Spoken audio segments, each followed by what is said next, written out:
Kevin O'Donnell. The newspaper wrote about Kevin O'Donnell. They wrote of a boy not even 13.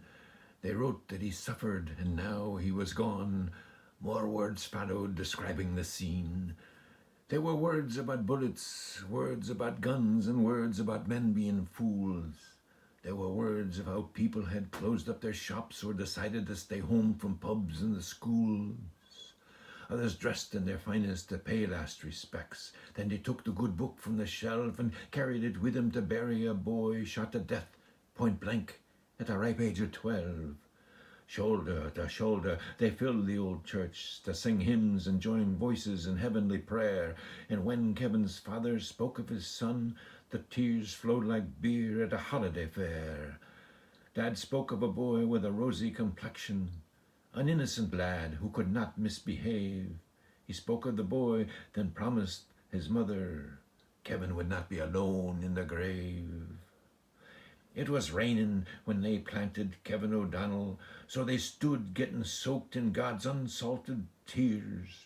The priest urged his flock to forgive and forget, but his words, like the rain, they fell on deaf ears. Over pints, later on, angry men plotted vengeance, as will men who have just been forgiven of sin.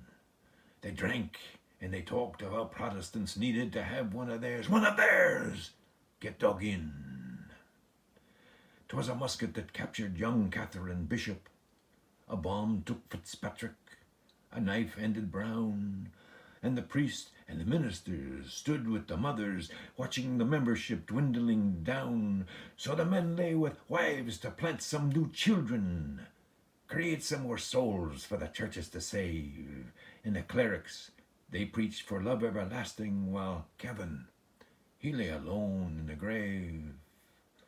If you visit the hole holding Kevin O'Donnell, you'll learn he was born in 1802 from a tombstone proud with this ominous message: a man has to do what a man has to do. And the men here still work hard and drink with the pubs. And they go home to plant live children in bed.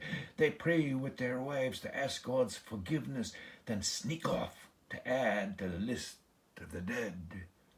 So others may stand in the rain on a hillside to dig in the newest name etched in the stone in a place first settled by Kevin O'Donnell, a place where everyone grows old alone.